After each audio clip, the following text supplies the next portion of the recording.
Hi అండి, అందరూ బాగున్నారా? ఈరోజు తోటకూర పులుసు కూర చూపిస్తున్నానండి. ఇది ఎలా చేయాలో చెప్తున్నాను. తోటకూర ముందుగా సన్నగా కట్ చేసుకొని కడిగి పక్కన గిన్నెలో పెట్టుకున్నానండి. ఒక పెద్ద కట్ట తీసుకున్నాను కాబట్టి తోటకూర, దానికి 4 పచ్చిమిర్చి, 2 ఉల్లిపాయలు, 2 టమాటాలు తీసుకుంటున్నాను. పెసరపప్పు కూడా టేస్ట్ బాగుంటుంది కాబట్టి 2-3 స్పూన్లు కడిగి పెట్టుకున్నానండి పెసరపప్పు కూడా. ఇవన్నీ ఫస్ట్ కట్ చేసుకొని పక్కన పెట్టుకోవాలి. మనం ఎప్పుడు తోటకూర ఇలాగే కాకుండా ఇట్లా పులుసు కూర కూడా చేసుకుంటే చాలా అంటే చాలా టేస్ట్ బాగుంటుంది తినడానికి కూడా. ఇలా కూడా ఒకసారి ట్రై చేయండి. ఇప్పుడు పచ్చిమిర్చి సన్నగా కట్ చేసుకున్నాను, ఉల్లిగడ్డలు కూడా సన్నగా కట్ చేసుకోండి. ఇవి కూడా కట్ చేసుకున్న తర్వాత టమాటా ముక్కలు కూడా చిన్న ముక్కలుగా కట్ చేసుకోవాలండి. చింతపండు ముందే కడిగి ఒక చిన్న గిన్నెలో నానబెట్టుకొని పక్కన పెట్టుకున్నాను నేను.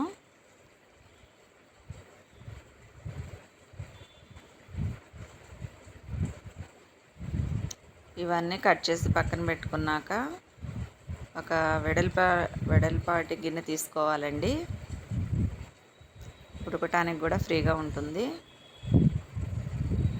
ఈ గిన్నెలో తోటకూర క్లీన్ చేసి పెట్టుకున్నాను కదా, ఇది వేసుకుంటున్నాను. తోటకూర సన్నగా తరగటం వల్ల కూర కూడా తొందరగా ఉడికిపోతుంది.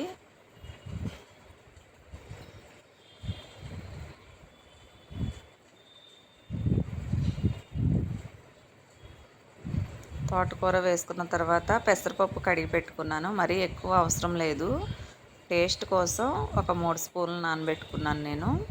అది కూడా వేసుకోవాలండి.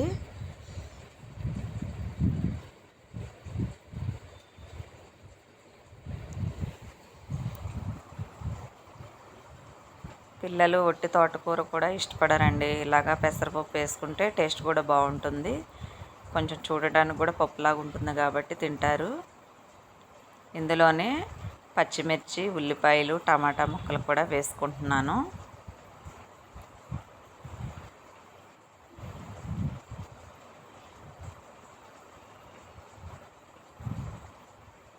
తర్వాత కొంచెం పసుపు, కారం,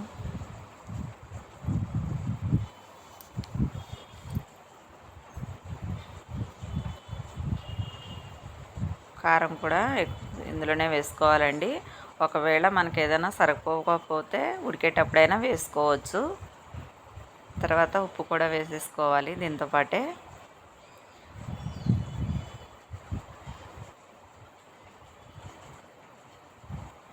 చింతపండు డైరెక్ట్గా వేస్తే పుల్లగా ఉంటుంది కాబట్టి ఇలాగా వాటర్తో కలుపుకొని పోసుకుంటున్నానండి. ఈ చింతపండులతో పాటే కొంచెం వాటర్ కూడా నేను ఎక్కువ పోసుకొని పొయ్యి మీద పెట్టుకున్నాను. వాటర్ సరిపోకపోతే మళ్ళీ కొన్ని కూడా ఉడికేటప్పుడు వేసుకోవచ్చు. ఇవి సరిపోనట్టుగా ఉన్నాయని నేను మళ్ళీ కొన్ని వాటర్ పోసుకున్నాను. మళ్ళీ మూత పెట్టి ఉడికించుకోవాలి. ఆ వాటర్తోనే మొత్తం ఉడికిపోతుంది. మధ్య మధ్యలో కలుపుకుంటూ ఉండాలండి. ఇదిగోండి, ఇప్పుడు బాగా ఉడుకుతుంది. వాటర్ కూడా సరిపోయినాయి కాబట్టి ఇంకా కొంచెం సేపు ఉడికించుకోవాలి. ఇది మెత్తగానే ఉడికిపోతుంది, కాకపోతే వాటర్తో అయితే ఇంకా మంచిగా ఉంటుందండి.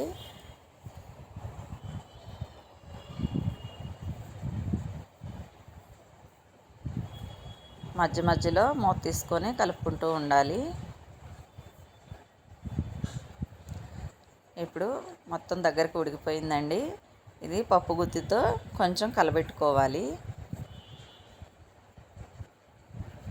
పొయ్యి ఆఫ్ చేసి పక్కన పెట్టుకుంటున్నాను నేను.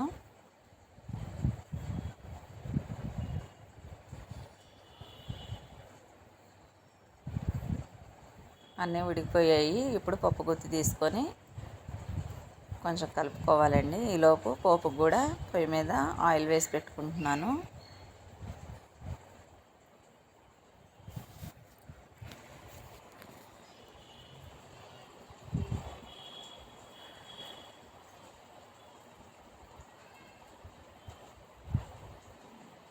ఎండుమిర్చి, ఆవాలు, శనగపప్పు, జీలకర్ర, ఎల్లుల్లిపాయలు, కరివేపాకు అన్నీ రెడీ పెట్టుకున్నానండి.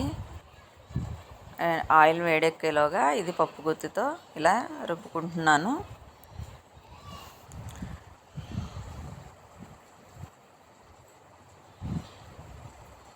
మెత్తగా ఉడికిపోయిందండి. ఇది పక్కన పెట్టేసుకుంటున్నాను.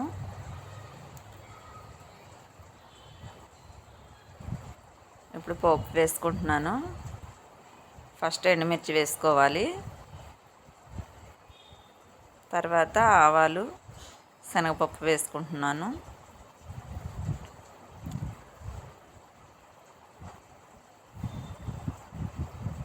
ఇప్పుడు ఎల్లుల్లిపాయలు వేసుకోవాలి.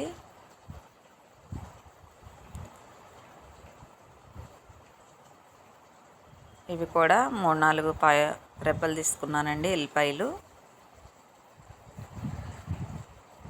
ఇవి కూడా బాగా వేగాలి.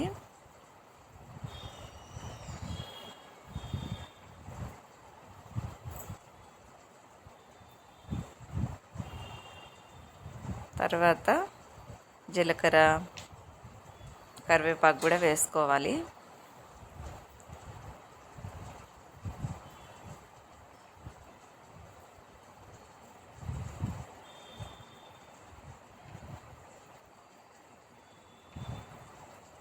తోటకూర ముందే రుబ్బి పెట్టుకున్నాక ఇంకా తాలింపు వేసుకుంటున్నానండి. ఇప్పుడు అయిపోయింది, తాలింపు కూడా పోసేసుకున్నాము.